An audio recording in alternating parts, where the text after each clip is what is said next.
তোমাদের সাথে আলাপ করার দাও সুযোগ আমারে, এসো সবাই গড়ি এক সুন্দর পরিবার ঘরে বাইরে। হ্যাঁ হ্যাঁ, ঠিকই ধরেছ, আমি উত্তরাখণ্ডের কেদারনাথ যাই। ভাবছো তো তাহলে এটা কোথায়? এটা পশ্চিমবঙ্গের ভেতরেই বীরভূমের বোলপুরের কাছে মকরমপুরে অবস্থিত কেদারনাথ বা কেদারেশ্বর মন্দিরটা নতুন হয়েছে। আসলে সবাই এখনো ঠিকঠাক করে জানেও না, কারণ আমরা যখন টোটোওয়ালাদেরকে বলছিলাম তখন সবাই ঠিকঠাক করে বুঝতেও পারছিল না। তারপর যখন বলছিলাম যে নতুন মন্দির খুলেছে মকরমপুর, তখন সবাই একটু একটু বুঝতে পারছিল। তারপর ম্যাপ ধরে আমরা আসি। আমরা সবাই বন্ধু বান্ধবীরা মিলে এসেছিলাম আজকে বোলপুরের কিছু কিছু জায়গা ঘুরবো বলে। চলো আমাদের সাথে তোমরাও ঘুরে ফেলো।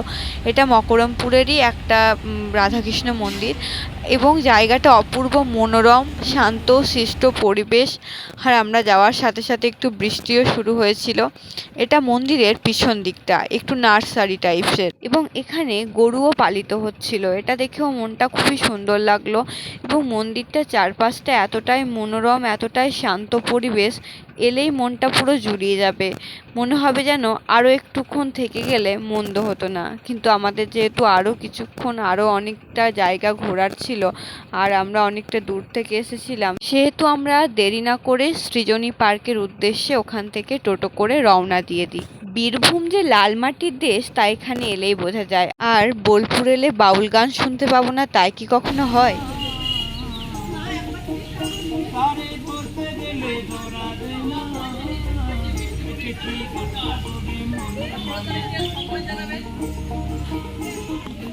বারটা শনিবার হলেও যেহেতু ঝড় বৃষ্টি হচ্ছিল, সেহেতু খুব একটা লোকজন ছিল না, তাই সব দিক শান্তশিষ্টই ছিল। তবে সৃজনীটাও ছিল খুবই সুন্দর, পুরো গ্রাম্য পরিবেশ, মানে একদম লাল মাটি যাকে বলে, মানে বীরভূম যে লাল মাটি সেটা বারবার এখানে ফুটে উঠছিল, যে বীরভূম যে লাল মাটির দেশ সেটা এখানে এলে আর কাউকে বলে দিতে হবে না, এরকমই মনে হচ্ছিল। আর আমরা সবাই হই হই করে মজা করছিলাম। আমার কোনো রকম প্ল্যানই ছিল না যে বোলপুর আসবো, সবারই আসার একটা প্ল্যান ছিল। যেদিন বলতে গেলে সকালবেলায়, মানে শনিবার সকালবেলায় 6টায় আমি ওদেরকে জানাই যে হ্যাঁ আমি যাচ্ছি। মানে যেদিন যাবো তার আগের দিন কেউ জানতো না, বা আমি নিজেই জানতাম না যে আমি যাব। শনিবার দিন সকালে বাড়িতে বলি যে আমি যাব, এবং বাবা পারমিশন দেয় যে হ্যাঁ যা, তারপর আমি আসি।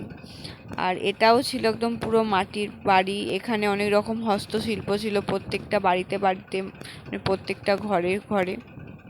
ওগুলো দেখছিলাম, খুবই সুন্দর লাগছিল, মানে একটা অন্যই জগতে ঢুকে গেছিলাম। আর এই যে এখানে পালকি, আমার ছোটোবেলায় খুব ইচ্ছে হতো যে আমি পালকি করে চড়বো, কিন্তু এখনও সেই সৌভাগ্য আমার হয়ে ওঠেনি। আর এই যে এই চারদিকে যে বাড়িগুলো, প্রত্যেকটা যে রাজ্য, সেই রাজ্যের জিনিসপত্র, মানে যেসব ফেমাস ফেমাস জিনিসপত্র, এই যে এখানে যেমন সিকিম লেখা আছে, তো ওই বাড়িটাতে সিকিমের যে ফেমাস জিনিসপত্র সেগুলো আছে। আবার এখানে মানে যেখানে যেটা লেখা আছে সেখানে সে বাড়িগুলোতে ফেমাস ফেমাস জিনিসপত্রগুলো রাখা আছে। তো সবগুলোতে যাওয়া সম্ভব হয়নি, যেগুলোতে গেছিলাম সেগুলো ক্লিপ নেওয়ার চেষ্টা করেছিলাম, অনেক ছবিও তুলছিলাম, তার মাঝে মধ্যে ভিডিও করছিলাম। সত্যি আমি ভেবেই নিয়েছিলাম যে আমি বোলপুর যাচ্ছি না। আমাকে শুক্রবার রাতে আমার একটা ফ্রেন্ড, মানে বৃষ্টি, আমাকে মেসেজ করে কি হ্যাঁ তুই কি যাচ্ছিস কাল, চল না। তো ওই মেসেজটায় আমার মনটাকে খচখচ করে কি মানে যাব না। তো শেষ পর্যন্ত আমি সকালবেলাতে ঠিক করি কি হ্যাঁ আমি যাব। তো সত্যি থ্যাঙ্কস আ লট ওদেরকে, যে আমাকে মানে এতটা বলার জন্য কি চল চল, মানে আমি সত্যিই খুব এনজয় করেছি। আর এখানে না হাটও বসেছিল অনেক রকমের হস্তশিল্পে। তারপর আমরা এক গাদা টোটো ভাড়া দিয়ে এবার হাঁটতে বসেছি, কারণ এত টোটো ভাড়া দিয়েছি যে কি বলবো। তারপর একটা ধাবাতে খেয়েছিলাম, কারণ এরা সবাই নিরামিষ ভোজী ছিল, তো আমরা আমিষ কিছু খেতাম না।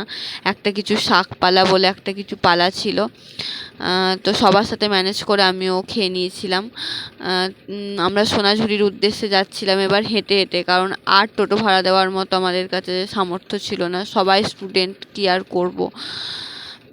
সোনাঝুরিতে পৌঁছে গেছিলাম, এবার একে অপরকে ধরে ধরে হাঁটছিলাম, আর হাঁটার মতনও অবস্থায় ছিলাম না আমরা, কারণ টোটোটা আমাদেরকে যে জায়গায় না দাঁড় করিয়েছিল সেখান থেকে সোনাঝুরি ক্যানেলে ক্যানেলে হাঁটতে হাঁটতে অনেকটাই দূরে ছিল।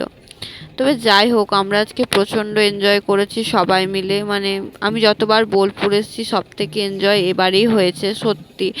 মানে সত্যি প্রচণ্ড এনজয় করেছি আমি। মানে খুবই খুবই ভালো লেগেছে এবারে আমার। সৃজনীটাও খুব সুন্দর ছিল, কেদারনাথ মন্দিরটাও খুব সুন্দর, আর সোনাঝুরিটা তো অবভিয়াসলি ওটার ঐতিহ্যই আলাদা রকম, ওটাও খুব সুন্দর। এখানে তো নানা রকমের জিনিসপত্র ছিল, তার মধ্যে কী কী কিনেছি সেটা শেষে দেখাবো। এর আগে তো ফ্যামিলির সাথে এসে তো ফ্যামিলি বার্গেনিং করতো, তো ওখানে আমাদের কোনো হাত ছিল না। তবে এই প্রথমবার যখন নিজেরা, মানে প্রথমবার নয়, যখনই নিজেরা বার্গেনিং করে অনেকটা জিনিসের দাম কমাতে পারি, নিজেদেরকে কেমন বড় বড় ফিল হয়। এটা আর কার কার মনে হয় বলবে। আমরা আজকে 400 টাকার জিনিস 150 টাকায় আরও অনেক অনেক বার্গেনিং করেছি, বেশ আনন্দ পাচ্ছিলাম বার্গেনিং করে। মানে যত না জিনিস কিনে আনন্দ পাচ্ছিলাম, বার্গেনিং করে কতটা জিনিসের দাম কমাতে পারি এটা ভেবে আরও আরও মানে আরও আনন্দ পাচ্ছিলাম।